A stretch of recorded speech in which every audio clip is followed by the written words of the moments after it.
Okay, let me ask you something. When things get tough, who's the first person you call? We all talk about our support system, right? But what if I told you that our whole idea of what that means is, well, kind of flat? Maybe even a little bit wrong? Let's dive into a totally new way of thinking about the people in our lives. Now, really, think about it for a second. Who comes to mind? Is it your mom, your best friend, your partner? What about that coworker you always vent to, or that neighbor who always has your back? Chances are it's not just a simple list of names, is it? It's way more complex than that. And look, this isn't just some feel-good exercise. The stakes here are incredibly high. We're talking about something that studies show is directly linked to our health, our quality of life, and yeah, even how long we live. So getting a handle on this network, it's not just interesting, it's absolutely crucial. See, the real problem is that we usually think of our support system as just a static list of people. But it's not. It's a living, breathing system. It's constantly changing, with people moving closer to us or drifting further away depending on, life. Things happen and our network shifts. Okay, so that's where this really cool new framework comes into play. It's called the Concentric Model of Healthbound Networks, or CMHN for short, which is way easier to say. And trust me, it gives us a much more dynamic, much more realistic way to actually map out our support systems. You can kind of think of it like a personalized GPS for your social world. It's this visual map that shows you not just your inner circle, but all the different layers of support that surround you. And here's the key part. It shows how they all connect. It helps us see the entire ecosystem, not just a handful of the main players. So here's the basic structure. It kind of looks like ripples in a pond, right? Or maybe an onion. I like the onion analogy. You've got this core right at the heart of it, and then all these different layers, these concentric circles spreading out from the middle. So everything starts at the center, with what the model calls the ego. Now on this diagram you see it as a triangle, but for our purposes, that's you. You're the ego. You are the starting point, the absolute center of your own unique network. All right, so moving out from you at the center, the model breaks things down into 4 distinct spheres of support.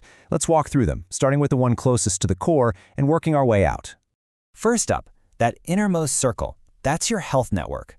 These are your ride or dies, the absolute core people, the ones you're calling at 3 a.m. from the emergency room. They provide that really deep, substantive support when things get real. So who's in that circle for you? Okay, moving out one layer, we've got the general well-being network. Now these folks are still super important. Think about that coworker you love getting coffee with, or maybe the people in your yoga class or your book club.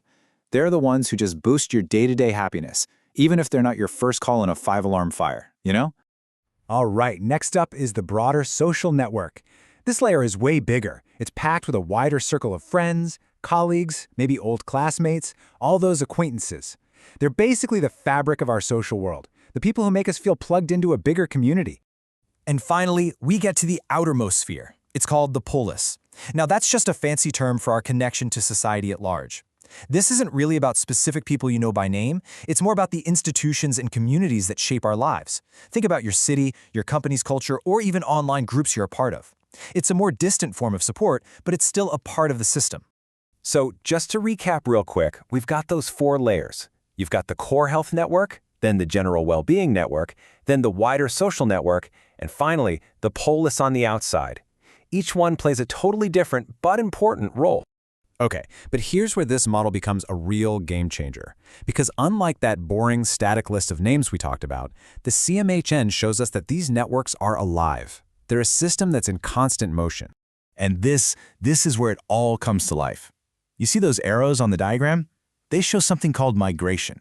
And all that means is that people in our lives can actually move between these different circles over time. Think about it. A good friend can become a spouse. A neighbor you just waved to can become a close confidant. People move.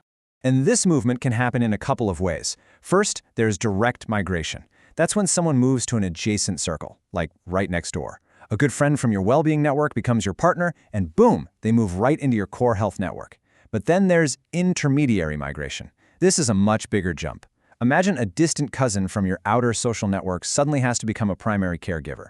They just skipped a whole sphere and moved right into the center. All sorts of life events can trigger these shifts, both big and small. So, what's the big takeaway from all of this? Well, for one, your support system isn't just a list of people. It's a complex, living system. And it's dynamic. It's always changing. The people in your life are constantly in motion, moving closer or drifting further away as life unfolds. At the end of the day, this model is just an amazing tool that helps us see and understand that beautiful, messy, complex dance of human connection. So I want to leave you with this question. Just think about it. Using this model, these circles, how has your support system evolved over the years? Can you picture it? Who has migrated closer to your center and who's moved further out? Because understanding that movement, that's the key to really truly understanding your support network.